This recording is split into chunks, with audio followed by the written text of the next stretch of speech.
surrounding. Tell me. Sir, the constant changes takes place in an organism over time is termed as evolution. Okay. Anything else? Anyone else? ठीक है, ये जो chapter है, chapter में पहले हम लोगों को करना क्या है, first we see that. So in this chapter we will study about the theories of origin of life. तो मतलब ओरिजिन ऑफ लाइफ में कौन कौन सी थियरी दी गई थी, ठीक है. तो कौन कौन सी थियरी दी गई थी इन द सेंस, अभी जैसे कि अभी जैसे मैं किसी से पूछने जाऊंगा, कोई हिंदू है तो हिंदू क्या बोलेगा, हिंदू कुछ तो बोलेगा हम अल्लाह, ये क्या नाम है, भगवान ने हमको पैदा किया है, भगवान ने हमको ऐसा किया हुआ है. तो मतलब कुछ लोगों को ऐसा लगता था कि 2 कपल लोग ऊपर से गिर पड़े थे और फिर इन लोगों ने मेटिंग किया और मेटिंग करने के बाद धीरे धीरे उनकी जो है औलादें बढ़ती गई, ऐसा होता गया वैसा होता गया, ठीक है. मतलब सबकी अलग अलग थियरी हो सकती है, ठीक है. If you are asking to the Muslims, तो दे आल्सो थॉट दैट कि मतलब कि अल्लाह ने कुछ किया रहेगा एंड अल्लाह की वजह लेकिन से सर ये रियल थियरी एवोल्यूशन है, बाकी सब थियरी बेकार है ना. तो सही है, मैं पढ़ा रहा हूँ, ठीक है, मैं पूछ नहीं रहा हूँ, ठीक है, मैं जस्ट बता रहा हूँ आपको, ठीक है. तो अगर अब यही चीज़ अगर मैं किसी इससे बात करने के लिए जाऊँ, मैं क्रिश्चियन से बात करने जाऊँ, तो he is telling me about the there is a God, God को ऐसा हुआ था, गॉड ने पूरा ये नेचर को ये किया है, जनरेट किया हुआ, ऐसा किया है वैसा किया है, ठीक है. तो बाद में लोगों ने क्या किया, लोगों के लिए सुपर पावर कौन हो गया, लोगों के लिए सुपर पावर उनका गॉड हो गया, ठीक है.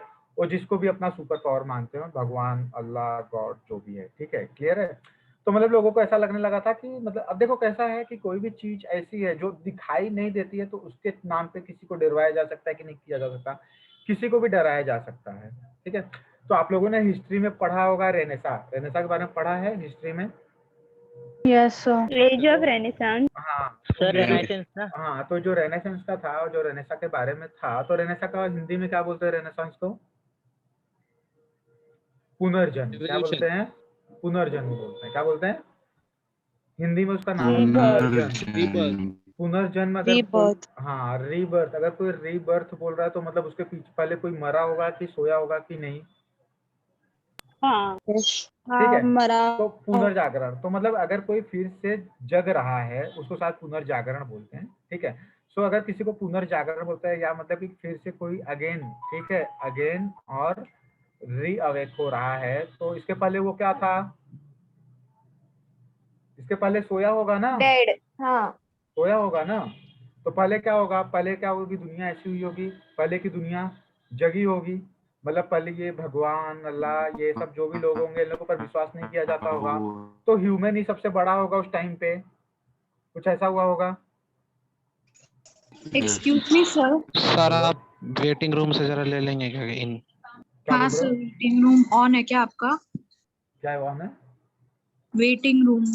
नहीं तो sir waiting room sir. Wait. अच्छा, आप लोगों को स्लाइड शेयर नहीं की हुई है क्या? नहीं सर. No sir. कि स्लाइड शेयर है यार, इन लोग को भी टाइम से आ जाना चाहिए, टाइम से इतना ये हो जाते हैं लोग, ठीक है. चलो ठीक है, अभी दिखाई दे रहा है सबको, सब आ गए वेटिंग रूम से अंदर. यस कहाँ सर, पे दिख रह रहा जाते है. हो, 10 to 15 मिनट्स हो गए अभी तक आप लोग वेटिंग रूम में बैठे हुए हो. अब ये मत बोलना कि सर आपने लिया नहीं इसलिए बैठे हुए. 10 मिनट 5 मिनट पहले तो मैं सबको ले ही रहा था, ठीक है. ओके, अभी आ गए सब लोग, ठीक है. ये फर्स्ट स्लाइड ही है ना? हाँ, this is the first slide.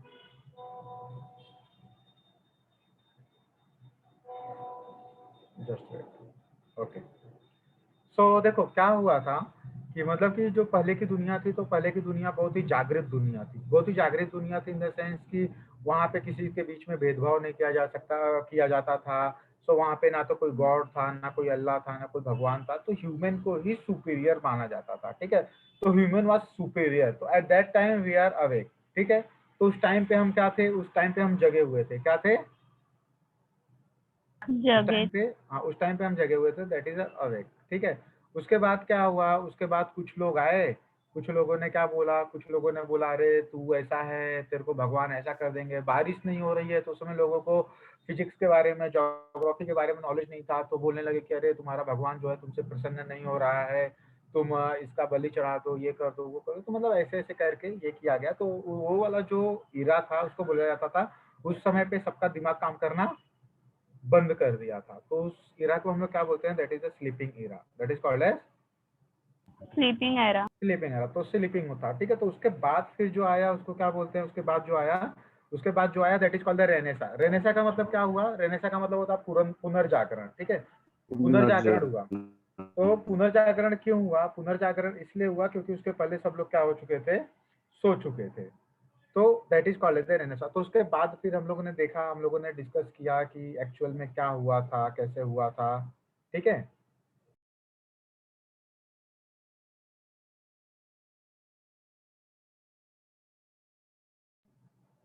हाँ, आवाज आ रही है। Yes sir. तो at that time what happened, तो सब लोगों ने सर देखा। हाँ बोलो, सर आपकी स्क्रीन दिख रही नहीं है। बाकी सबको दिख रही है। हाँ सर। हाँ सर। हाँ सर। It's सर आप थोड़ा already माइक्रोफोन यूज करो ना। सर मैं अरे लीवो के ऑफर ज्वाइन करूँ क्या?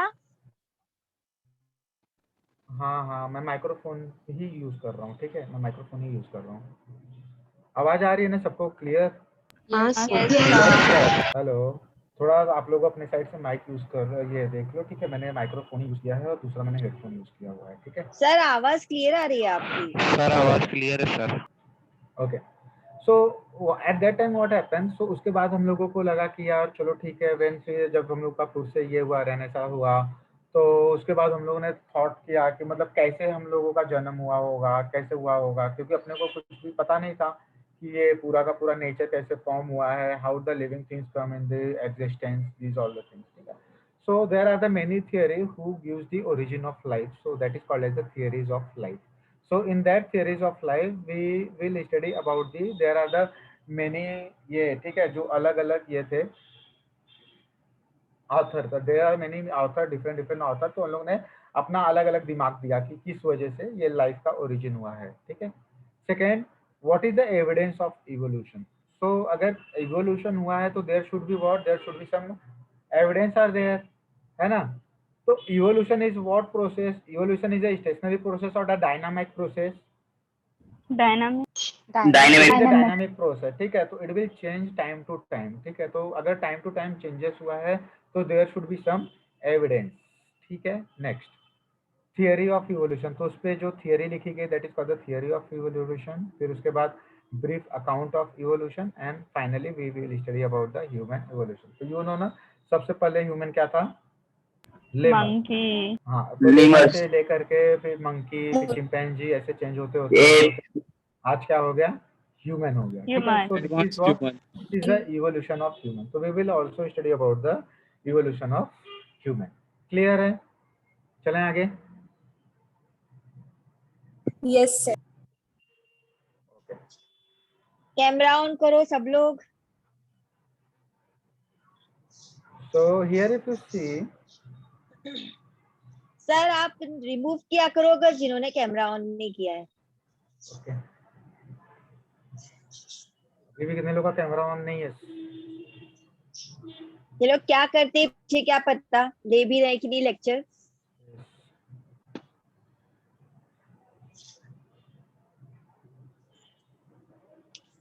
चलो फटाफट कैमरा ऑन करो। ओके, तो सो हियर इफ यू, मैं जस्ट मेरी ऑफलाइन लेक्चर से आई तो मैं 2 मिनट के बाद कर रही हूँ on. Okay okay, not an issue, बाकी के लोग ऑन करो, ठीक है। So if you see what is the evolution, so evolution is an orderly changes from one form to another form, ठीक है। एक फॉर्म से अनदर फॉर्म में चेंजेस हुआ, that is called as the evolution. तो जैसे कि ह्यूमन बीइंग में पहले क्या था, lemur, from the lemur it will come to the word chimpanzee, chimpanzee से फिर वो क्या हुआ, लाइक अ ह्यूमन। तो ये सब क्या क्या चेंजेस है, कौन कौन से चेंजेस हैं, so these are the changes will take place time to time, so that is called as what, that is called as evolution. Evolution, ठीक है। ठीक है, जिन लोग बाहर हैं, जिन लोग कहीं ट्रैफिक में हैं, जो कहीं पे हैं, तो ठीक है उन लोग मत ऑन करो, लेकिन बाकी के लोग जो घर पे बैठ करके लेक्चर में हैं उन लोग ऑन कर लो, ठीक है। So evolutionary biology, what is the evolutionary biology, that is the study of history of life in the on the earth, ठीक है। That is study of history of life form on the earth. तो that is called as what, that is called as the evolutionary biology. तो biology में कौन कौन से evolution हुए हैं, इवोल्यूशनरी हुए हैं, so that is called the evolutionary biology। Clear है, चलें आगे। Yes, sir. Okay. Sir, one second. Please write down the definition.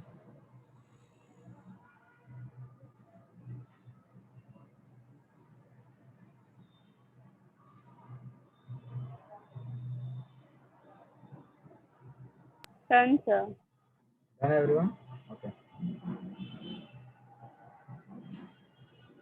Now come to the origin of life.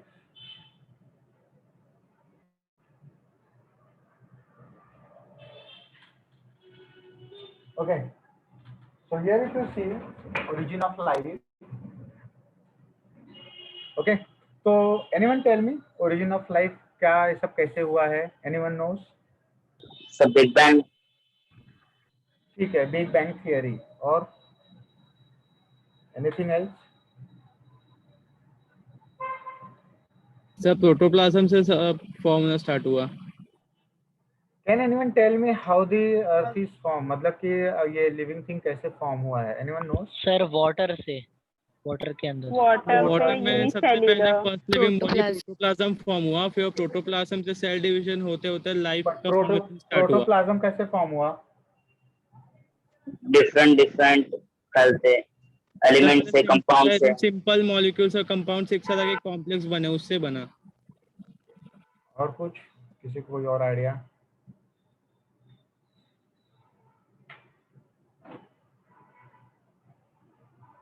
Anything else?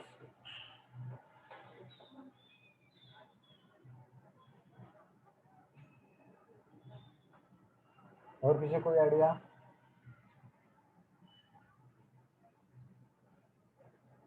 Hello. No sir. Okay. Sir, are you sharing a screen? Yes, आपको black दिख रहा होगा. ठीक है. So here if you see कि मतलब कि किसी की भी लाइफ का ओरिजिन क्या है, तो if you go according to the religion, तो सबके रिलीजन में अलग अलग दिया हुआ है. किसी के रिलीजन में कुछ और दिया होगा, किसी के रिलीजन में कुछ और दिया होगा. So I don't know about all the religion. ठीक है. तो फिर भी जिन लोगों ने जो भी बोला होगा, तो अगर मतलब जिसका जो रिलीजन होगा उसी से थोड़ा सा अटैचमेंट होगा. ठीक है. ओके. सो लेकिन हुआ कैसे है? If you see the origin of life, तो normally what happen, so origin of life of आपका जो पूरा बॉडी है, वो बॉडी किसका बना आपकी हुआ है? स्क्रीन नहीं नजर आ रही है, सो आई रिजॉइन. Black screen है. अरे अब दिख रहा है क्या? अभी मैंने लिखा ब्लैक स्क्रीन ही थी. हाँ sir. Okay. So if you see your body, तो आपके बॉडी में जितनी भी चीजें हैं सब कुछ किसकी बनी हुई हैं? All things is made up of chemicals. Can I say all the things in your body it is made up of chemicals? Yes, sir. हाँ. Just I give the example. तो अगर आप अपना बॉडी का सेल ले लो, ठीक है, तो आपके बॉडी में जो सेल है, तो सेल में सेल मेम्ब्रेन है. तो can you tell me cell membrane is made up of phospholipid हो गया, प्रोटीन हो गया, कार्बोहाइड्रेट हो गया. I am right? Yes. ठीक है. अगर मैं उसी में से एक प्रोटीन को निकाल लेता हूँ, अगर मैं बोलता हूँ कि अगर ये प्रोटीन मेरे को बनाना है, तो can you tell me protein is made up of carbon, hydrogen, amino acids, carbon, hydrogen, oxygen, nitrogen. Can I say it is made up of these all the things? Yes sir. Okay. तो सब कुछ इसी का बना हुआ होगा. ठीक है.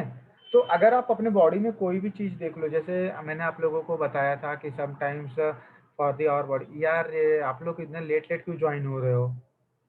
तो ऑलरेडी 1 घंटे के बाद लेक्चर चालू किया कंटिन्यू, मतलब कि 2 लोग 4 लोग, 2 लोग 4 लोग. It is so irritating. हाँ. Okay. So here if you see, जैसे मैंने आप लोगों को सोडियम के बारे में बताया है. सोडियम हो गया, पोटेशियम हो गया, क्लोराइड हो गया, कैल्शियम हो गया, मैग्नीशियम हो गया. तो these R component of your body और नॉट? Yes sir. आपको प्रीतेश सर ने बताया होगा conduction of what? Conduction of neuron. Nerve impulse. हाँ. तो अगर आपने को प्रीतेश सर ने बताया होगा कंडक्शन ऑफ नर्व इम्पल्स. ठीक है. तो कंडक्शन ऑफ नर्व इम्पल्स कैसे होता है? Sodium and potassium channel. Sodium and potassium. ठीक है. सोडियम पोटेशियम चैनल में क्या होते हैं? Negative and positive ion. तो नेगेटिव एंड पॉजिटिव, कौन सा उसमें नेगेटिव है, कौन सा पॉजिटिव है? Na positive. सोडियम पॉजिटिव है और पोटेशियम नेगेटिव है। अच्छा, क्या नहीं केमिस्ट्री सर, पढ़ते हो आप लोग? सोडियम सर, पोटेशियम कार्बोनेट्स होते हैं, कार्बोनेट्स होते हैं sir, bicarbonates, carbonate. Negative proteins होते हैं एक्सोप्लाज्म में। केमिस्ट्री पढ़ के आए हो ना आप लोग, कि बस ऐसे ही आ गए हो? आप लोगों से अच्छी केमिस्ट्री तो मेरी है। ओके, ठीक है। अगर आप देखोगे तो सोडियम भी जो है क्या है, that it has a positive charge, and potassium के पास भी कौन से चार्ज हैं? पोटेशियम आल्सो है विच charge? Positive positive. Positive charge, ठीक है। तो चलो ठीक है, सोडियम हो गया, पोटेशियम हो गया। क्लोरीन के पास? नेगेटिव। नेगेटिव कैल्शियम के पास? पॉजिटिव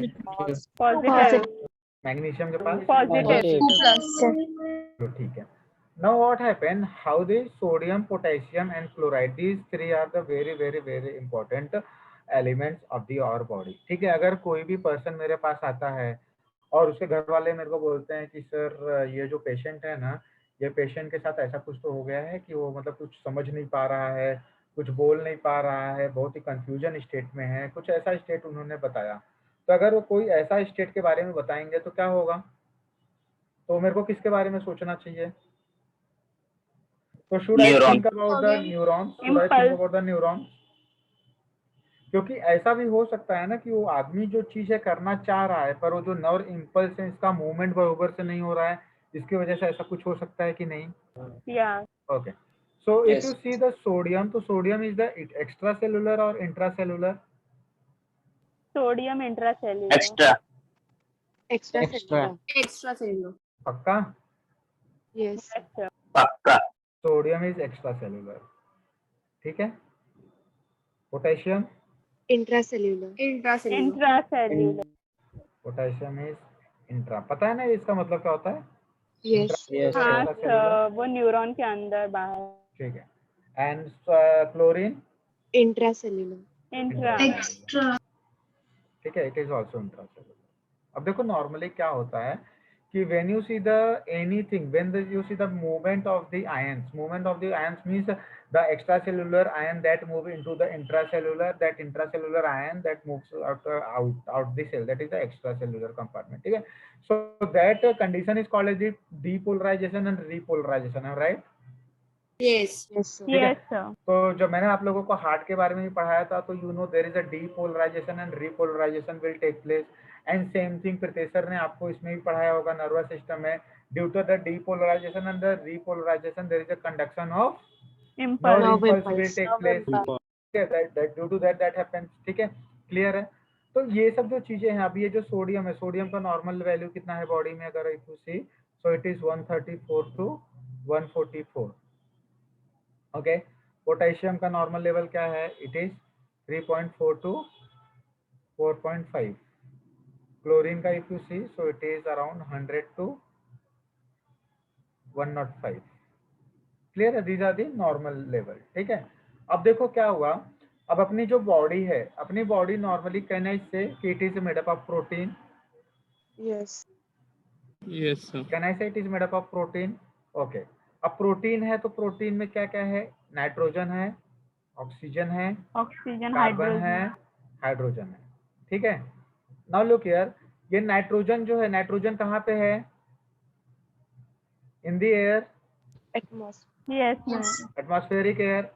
और एटमॉस्फेरिक एयर में कितना नाइट्रोजन है? Around there are 72%।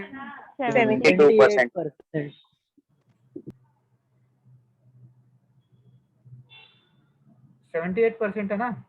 यस ठीक है, थोड़ा बहुत ज्यादा कम होगा, that is the near about 78%, ठीक है। ओके, फिर इफ यू सी ऑक्सीजन, तो कैन आई से oxygen it is also present in air, 21 it is also present in water. Yes yes okay, the same thing carbon, carbon is present everywhere, जहां देखो वहीं पे carbon है। Yes sir. Yes ठीक है, sir. तो carbon is present in everywhere, लेकिन normally अगर आप देखने जाओ तो it is also present in air, ठीक है। इफ यू सी हाइड्रोजन, तो हाइड्रोजन भी अपने को कहाँ पे मिल जाएगा? वाटर में मिल जाएगा, and it is a very minimal amount में अपने को कहाँ पे मिल जाएगा? एयर में भी मिल जाएगा। क्लियर है? आई एम राइट? नाउ देखो क्या हुआ, what happen in the water, तो ये सब प्रेजेंट कहाँ पे है? वाटर। वाटर में प्रेजेंट है। अभी वाटर में अपने को क्या बनाना है, पहले प्रोटीन बनाना है। क्या बनाना है, प्रोटीन। तो कहने से कि दैट एयर, अभी देखो ये कोई भी वाटर है तो that water will come in the contact with air और not. Yes. Yes. Yes, sir. Yeah. अगर ये वाटर हो गया तो water surface will come in the contact of air ना। तो अगर ये जो सरफेस है, ये सरफेस अगर इसके कांटेक्ट में आ रहा है, किसके कांटेक्ट में आ रहा है, एयर के कांटेक्ट में आ रहा है, तो from air it will get nitrogen, ठीक है। और पानी है, पानी में ऑक्सीजन और हाइड्रोजन है। हाँ sir. It also takes what, it also takes carbon. तो जो सबसे पहला प्रोटीन बना था कहाँ पे बना था, वाटर से। वाटर में बना था, ठीक है।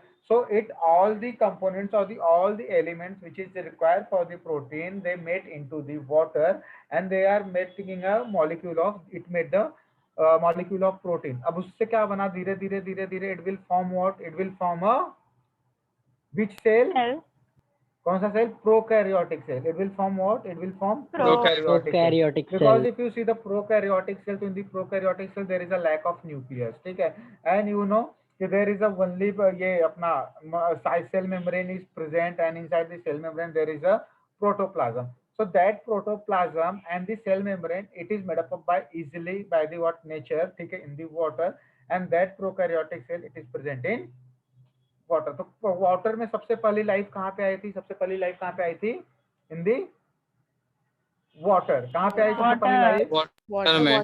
कैसे आई, ऐसे आई। कहाँ से आई, ये नाइट्रोजन ये सब कहाँ से आया है, नेचर से आया। तो नेचर के थ्रू अपने को से ये वाटर कांटेक्ट में आए, उन्होंने प्रोटोप्लाज्म फॉर्म किया। yes, तो प्रोटोप्लाज्म फॉर्म किया, और प्रोटोप्लाज्म के बाद सबसे पहले क्या फॉर्म किया, सेल मेम्ब्रेन फॉर्म किया, और सेल मेम्ब्रेन के अंदर there is a formation of plasma, that is called protoplasm. और फिर धीरे धीरे धीरे धीरे प्रोकैरियोटिक का जो नेक्स्ट वर्जन आया, ऐसे चेंजेस होते गए। तो प्रोकैरियोटिक से यूकैरियोटिक आया, फिर यूकैरियोटिक से धीरे धीरे धीरे बैक्टीरियाज हुए, बैक्टीरियाज वगैरह से धीरे धीरे धीरे धीरे ऐसे लाइफ का फॉर्मेशन होना चालू हुआ। तो हम लोग का भी जो फॉर्म हुए हैं, हम लोग भी इसी इससे फॉर्म हुए हैं, ठीक है। अपना भी फॉर्मेशन इसी प्रोसेस से हुआ है। तो मतलब ऐसा कुछ नहीं है कि आसमान से भगवान ने दो कपल को नीचे फेंक दिया और उन लोगों ने मीटिंग करना चालू किया और आज हमारी दुनिया इतनी बड़ी हो गई, ऐसा कुछ नहीं है, ठीक है। क्लियर है, anyone have any doubt? No sir. Okay, मिटाऊं मैं इसको। सर ये नंबर्स कौन से है जो आपने Na+ K+ के बाजू में लिखा है? ये नंबर्स मतलब कि this is a normal value of sodium. अगर मतलब कि अगर किसी भी पर्सन को आप एबीजी करने जाओगे, that is the arterial blood gases, और you will go for what, you will go for the electrolytes, ठीक है। इलेक्ट्रोलाइट्स का चेकअप करने के लिए जाओगे तो you will get this number, sodium is this, potassium is this and chloride is this. अगर सोडियम कम हो गया तो that condition is called as, क्या बोलते हैं, सोडियम कम हुआ तो बोलो।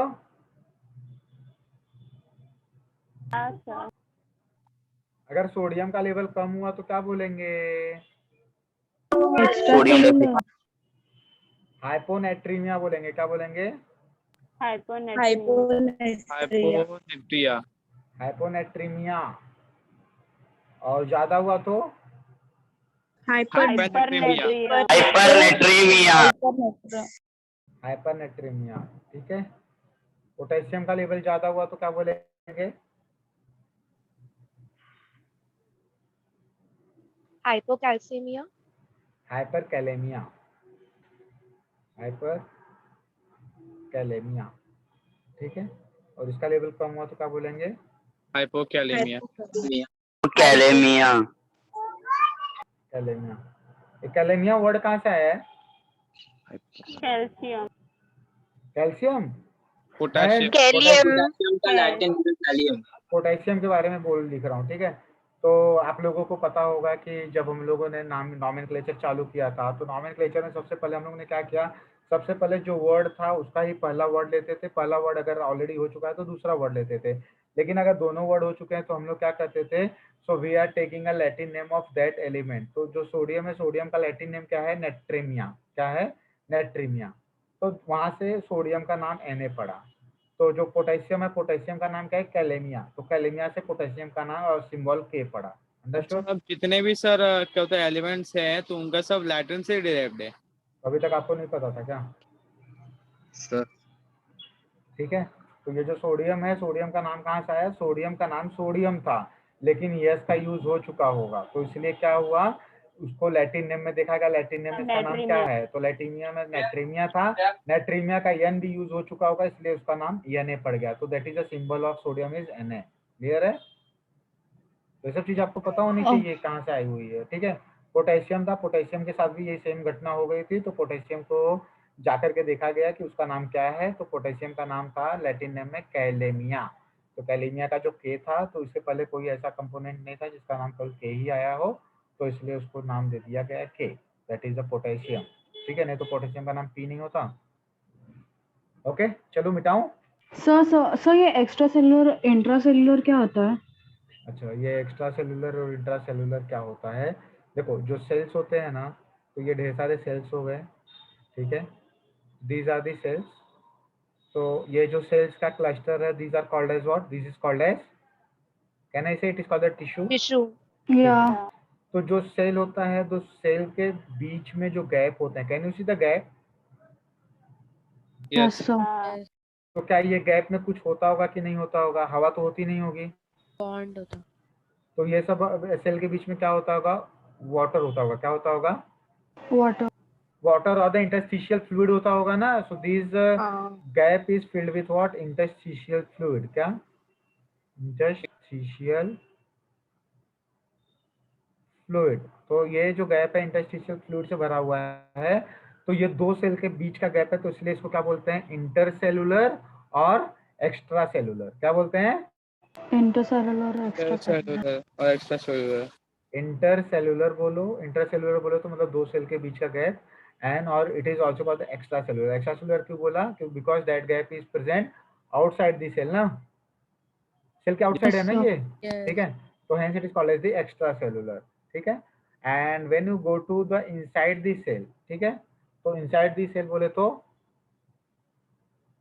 इंट्रासेल्युलर। inside the cell बोलो तो that is means protoplasm, and this is what that is called as the intracellular. So ये हो गया आपका इंट्रासेलुलर और ये हो गया आपका इंट्रासेलुलर। क्लियर है?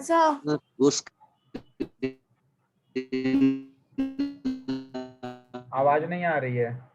पर सर सर वो एयर और वाटर के कॉम्बिनेशन से जो बनता है वो वापस बताओ ना। देखो क्या और को ये और किसी को डाउट है? समझ में आया इंट्रासेलुलर एक्स्ट्रासेलुलर क्या होता है? सर एक्स्ट्रा मतलब जो सेल्स के बाहर रहता है और इंट्रा मतलब जो सेल्स के अंदर, सेल के जो अंदर होते हैं। तो बट सर अंदर तो इसीलिए जो सेल होता है, सेल के पास कौन सा चार्ज होता है? Cell has which charge, positive और negative? Positive. Positive. Cell has negative sir. Cell के पास कौन सा चार्ज होता है? Cl माइनस ज्यादा नेगेटिव होता है। नेगेटिव होगा सर। हाँ, तो सेल के अंदर का हमारा जो निगेटिव चार्ज क्यों होता है? क्योंकि सेल के अंदर क्या है? पोटेशियम है और क्लोराइड है। तो पोटेशियम का लेवल कितना होता है? कम होता है। 4.5। क्लोरीन का लेवल कितना होता है? 100 to 105। तो निगेटिविटी ज्यादा है कि पॉजिटिविटी? नेगेटिविटी। सेल कौन सा चार्ज होगा? Cell having which charge? Negative charge ना। तो आप लोगों को सर ने पढ़ाया होगा ना, बायोटेक्नोलॉजी में सर ने डीएनए फिंगरप्रिंट पढ़ाया था ना उस दिन। आप इलेक्ट्रोफोरेसिस करके सर ने कुछ तो डाला था। हाँ सर। What is the electrophoresis? During the electrophoresis you keep all the cells, मतलब डीएनए को आप पॉजिटिव चार्ज पे रखते हो कि नेगेटिव चार्ज पे रखते हो? नेगेटिव। क्यों नेगेटिव चार्ज पे रखते हो? Because the cell itself is having a negative charge. So when you provide the electricity, that negative charge particles that move towards the positive charge, and when you see the large particles that move a very small distance, and the small particles that move to the large distance, ठीक है। तो last में आपको क्या मिलेगा? Last में आपको एक चार्ट मिलेगा, ठीक है। So that is called a DNA fingerprint. Sorry.